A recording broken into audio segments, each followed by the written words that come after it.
Hello, students. In our previous class, we had a good discussion about the relationship between religion and politics. Today, we're going to explore what happens when that relationship becomes negative and, well, quite dangerous. So, this is the big question, isn't it? When does it cross the line?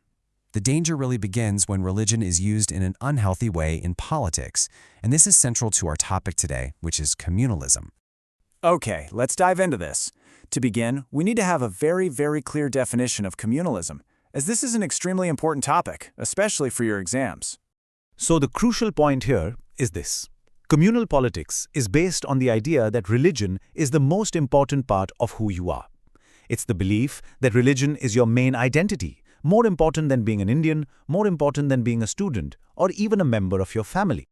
Now, it's very important to understand why this core belief of communalism is actually incorrect. It's built on a flawed idea. As you can see on this slide, the reality is very different from the communal idea.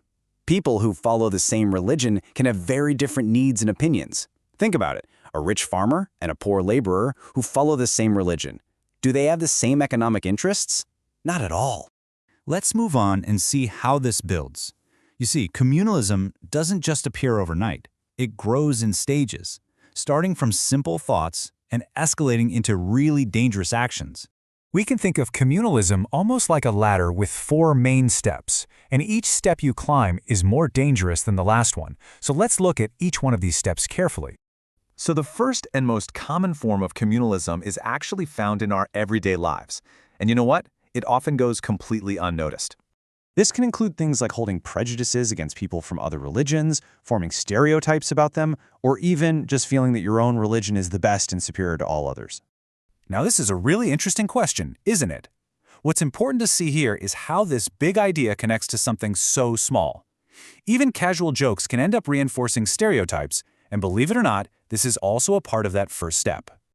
Okay, the next step on the ladder is when a communal mindset starts seeking political power specifically for its own religious community. Now, this can take 2 different forms. For a majority community, it often becomes what we call majoritarianism. For a minority community, on the other hand, it can sometimes lead to a demand for a separate state. The third form is what we call political mobilization.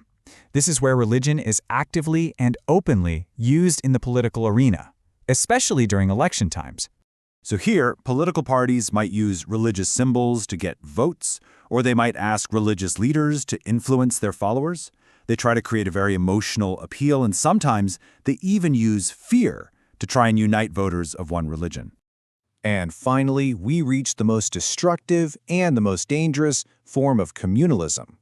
This is communal violence. The riots that happened during the partition of India are a very painful example of just how destructive this can be for a country.